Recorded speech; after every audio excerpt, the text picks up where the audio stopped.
वालेकुम, welcome back our YouTube channel. Hope so you will be fine guys. तो guys आज मैं आपके साथ शेयर करूंगी एलएमएस लाइब्रेरी मैनेजमेंट सिस्टम, किस तरह से आपको सोर्स कोड भी दूंगी, आप अपनी साइट पे यूज़ कर सकते हैं उसको।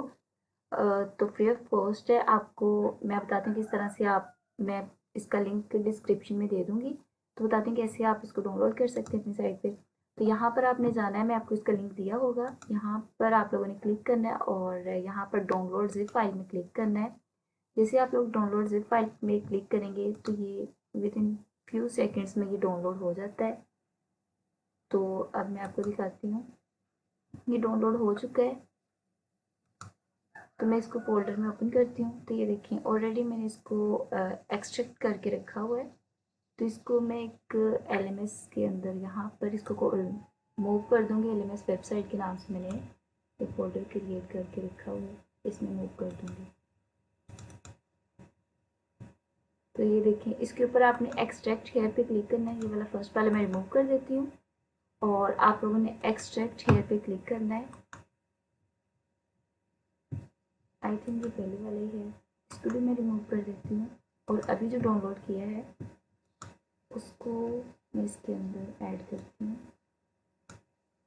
ये इसके अंदर चला गया है, मूव कर दिया मैंने। और अब हम क्या करेंगे, एक्सट्रैक्ट हेयर पे क्लिक करेंगे तो ये इसकी एक्सट्रैक्ट हो चुका है। इसमें ये एलएमएस वेबसाइट के नाम से इसका डेटाबेस है। फर्स्ट हम क्या करेंगे, इसको आप लोगों ने कॉपी करना होगा, यहाँ से इस फोल्डर को एज इट इज कॉपी करेंगे और आप इसको क्या करेंगे, सी ड्राइव में जहाँ पर भी आपका जैम होगा, क्योंकि मेरा जैम सी ड्राइव में, जैम पे वैम पे किसी में भी आप डाउनलोड कर सकते हैं, उसमें हम यहाँ पर जाएंगे जैम में एच डॉक्स के अंदर। देन फिर आपने यहाँ पर आके इसको कंट्रोल भी कर देना है, तो ये इसके अंदर पेस्ट हो जाएगा। मेरा ऑलरेडी यहाँ पर है एलएमएस वेबसाइट के नाम से, ये देखें। इस तरह से आपको इसके सारे फोल्डर स्ट्रक्चर शो हो जाएगा। ये एलएमएस वेबसाइट का ये डेटाबेस है। इसको आप किस तरह से इंपोर्ट कर सकते हैं, जैम के अंदर टू वेज हैं। एक तो यहाँ पर आप फर्स्टली तो आपको इसको स्टार्ट करना होगा। जब तक आप इसको स्टार्ट नहीं करेंगे ये एक्टिवेट नहीं होगा, मेन के रन नहीं होगा। तो हमें अपाची और माई सीक्वल को स्टार्ट करना है। जैसे ये दोनों स्टार्ट हो जाएं, आप डायरेक्टली यहाँ पर एडमिन पैनल के थ्रू भी जा सकते हैं। मेन के अपनी वो यहाँ पर ओपन कर सकते हैं, लोकल होस्ट PHP माई एडमिन। और इसके अलावा एक और तरीका है, वो मैं आपको बता देती हूँ। यहाँ पर जाना है आपने, लिखना है लोकल होस्ट और /PHP माई एडमिन और स्लैश लगा देना इनके इंडेक्स फाइल पे आप जाना चाहते हैं। जैसे इसके ऊपर क्लिक करेंगे तो ये हमें फ्यू सेकेंड्स के अंदर ले जाएगा। तो क्योंकि यहाँ पे हमारा अभी यहाँ पर भी ओपन नहीं हुआ, तो ये थोड़ा टाइम ले रहा है। जैसे ये ओपन होता है मैं आपको फिर दिखाती हूँ। तब तक हम यहाँ पर अपना जो है प्रोजेक्ट रन कर लें ब्राउज़र के अंदर। तो अपने लिखना लोकल होस्ट हमारी वेबसाइट का नाम है LMS वेबसाइट।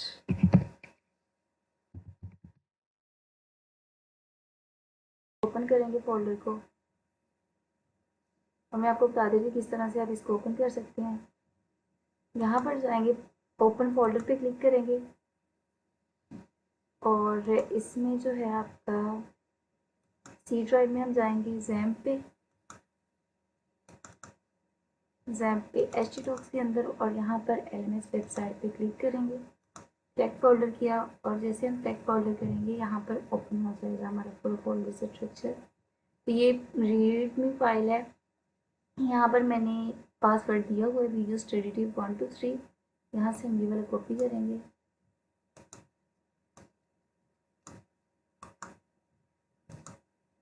और अब वहाँ जाके यूज़ करते हैं।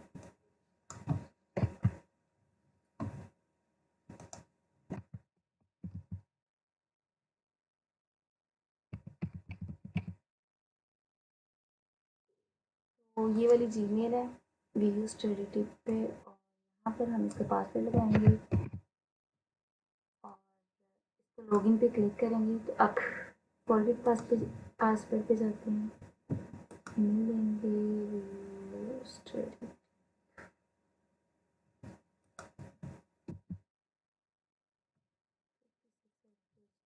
gmail.com सबमिट पे क्लिक करेंगे। why this email don't provide OIC हमने इसे गलत साइट पे ओपन कर लिया है, हमें यहाँ पे ओपन करना था क्योंकि वो तो यहाँ पे व्यू study256@gmail.com है और इसका पासवर्ड मैंने आपको अभी बताया है, ये वाला है रीडमी फाइल के अंदर मैंने इसको दिया हुआ है।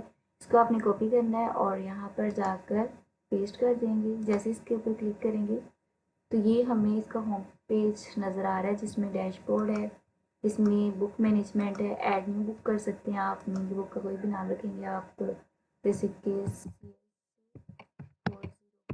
क्योंकि मैंने इसका नाम वीवी लाइब्रेरी रखा हुआ है। ISBN नंबर आप कोई सा सेलेक्ट कर सकते हैं। ऑथर नेम आप जैसे कि VU टीचर हम रख देते हैं और पब्लिशर्स ईयर्स हम 2025 रख देते हैं 2025 और कोर्स इसमें MIT क्योंकि मैंने MIT की है यूनिवर्सिटी से, तो हम पब्लिश पे क्लिक करेंगे। तो अभी हमने जो कोर्स ऐड किया है दिस वन 2025 में, तो अभी ऐड हो चुका है। इसी तरह से आप जो है स्टूडेंट को बुक को मैनेज कर सकते हैं। जितनी बुक्स हैं यहाँ पर आपके पास डाटा आ रहा है, सेकंड पे भी आप मीन के जस्ट एक रिकॉर्ड आ रहा है। और नेक्स्ट हम जाएंगे स्टूडेंट में ऐड स्टूडेंट कर सकते हैं, फुल नेम उनका ऐड करेंगे जैसे कि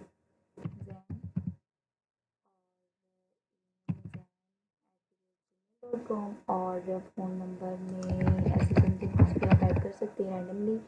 और यहाँ पर आप ऐड कर सकते हैं जैसे कि फुल 11 डिजिट होने चाहिए, तो ये फुल नहीं है तो फिर क्या करेगा, एरर दे देगा। तो हम चेक कर लेते हैं 1 2 3 4 5 6 7 8 9 10 और 11, ठीक है। यहाँ पर हम जाएंगे और कुछ भी आप अपना एड्रेस ऐड कर सकते हैं, करेंगे तो ईमेल ऑलरेडी एग्जिस्ट कर आ रहा है, मीन के इस नाम से ऑलरेडी ईमेल्स है। तो हम यहाँ पर जाएंगे और डेमो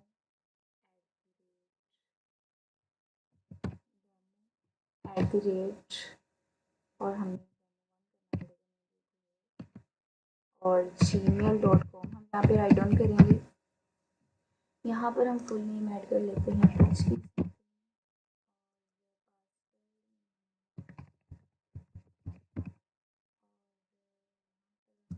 होम एड्रेस में कोई भी से डेटा ऐड कर सकते हैं।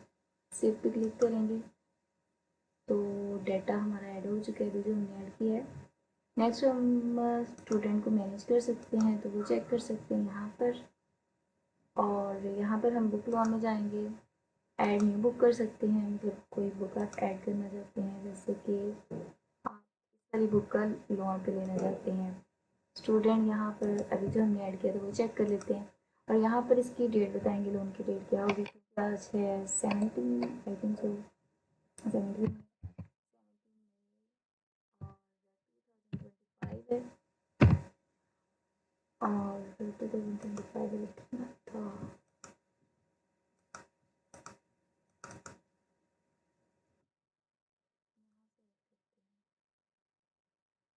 2025 के डेट, ठीक है, यहाँ पे ऐड करते हैं।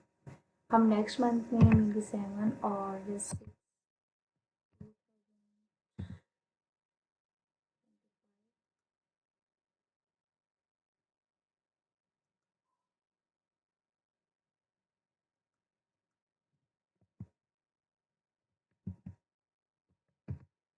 2025 इसमें ऐड कर दिया और इसको भी ठीक कर लेते हैं।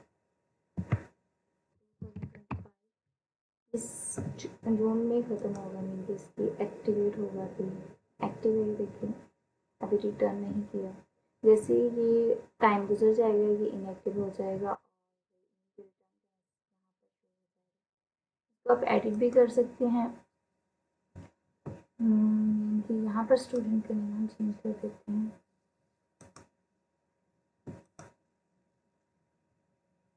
कोई भी नया स्टूडेंट ऐड कर सकते हैं यहाँ पर, जोन कुछ भी, इसकी डेट भी चेंज कर सकते हैं। अभी हमने चेंज नहीं की। नेक्स्ट हम क्या करेंगे, मैनेज आर पे क्लिक करेंगे तो जितने भी हमारे पास आर होंगे स्टूडेंट्स वो हमारे सामने डिस्प्ले हो जाएंगे।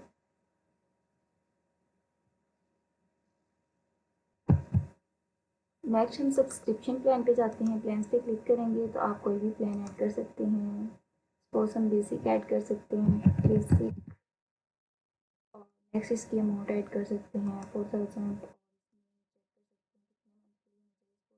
मंथ के लिए। सेव पे क्लिक करेंगे तो अभी जो हमने ऐड किया है 8 मंथ वाला वो ऐड हो चुका है। नेक्स्ट हम इसको लॉग आउट कर सकते हैं।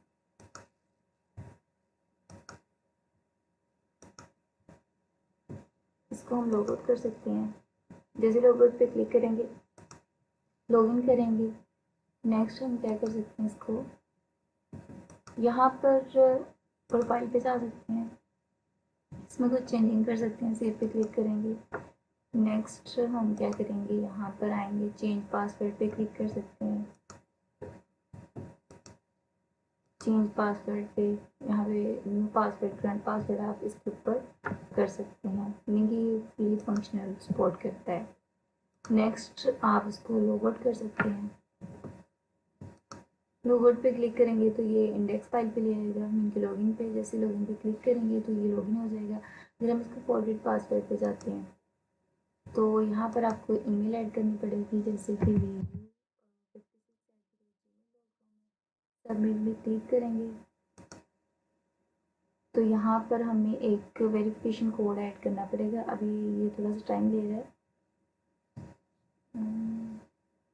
तो ये देखिए, अब हमें क्या करना पड़ेगा, यहाँ पे जो भी रिसेंट कोड आया वो हमें ऐड करना पड़ेगा। ये ट्रांसफ़र प्रोटोकॉल जो है उसके थ्रू ऐड किया गया है।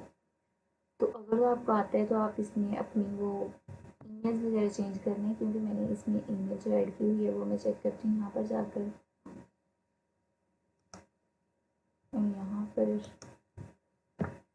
जाकर मैं ईमेल चेक करूँगी। जीमेल में जाएंगे और अभी जो लोड होगा ना वो हमें इसे पासवर्ड बता रहा है 1464। तो हम जाएंगे 14 और 64, इसका कोड ऐड करेंगे 1464। और यहाँ पर जो रिसेंटली हमारा जो पासवर्ड था ना वही आ रहा है। अभी मैं इसमें ऐड करती हूँ VU123 और VU123 ऐड करूँगी और सबमिट पे क्लिक कर दूँगी। तो पासवर्ड हमारा जो है कंफर्म, अच्छा नेक्स्ट पासवर्ड नहीं होगा, न्यू पासवर्ड VU123 और VU123।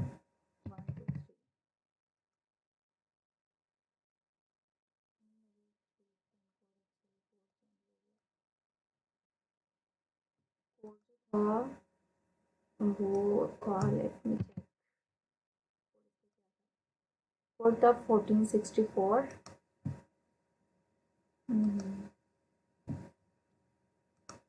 1464 है और नया पासवर्ड ऐड करते हैं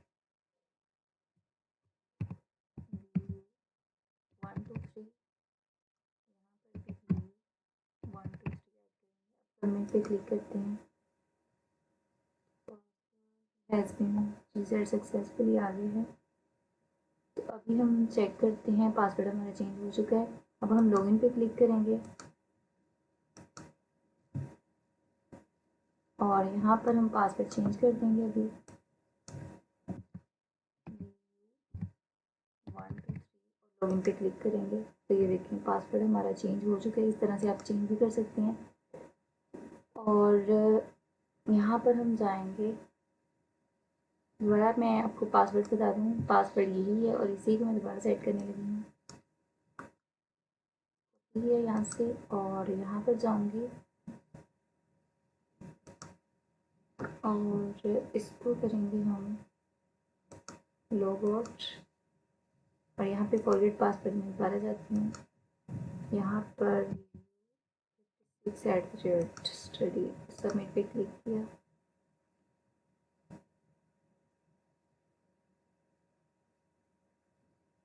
अभी हमारे पास कोड आया होगा, हम चेक करते हैं इस वाली जीमेल पर। और यहाँ पर आया है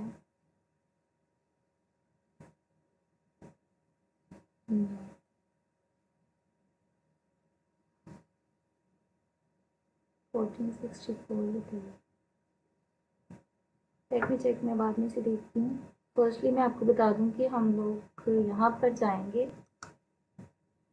लोकल होस्ट PHP माई एडमिन ओपन हो चुका है। यहाँ पर हम आप लोगों ने जब डेटाबेस को इंपोर्ट करना है, यहाँ पर जाना है, इंपोर्ट पे क्लिक करेंगे क्योंकि मेरा ऑलरेडी है तो एरर दे सकता है।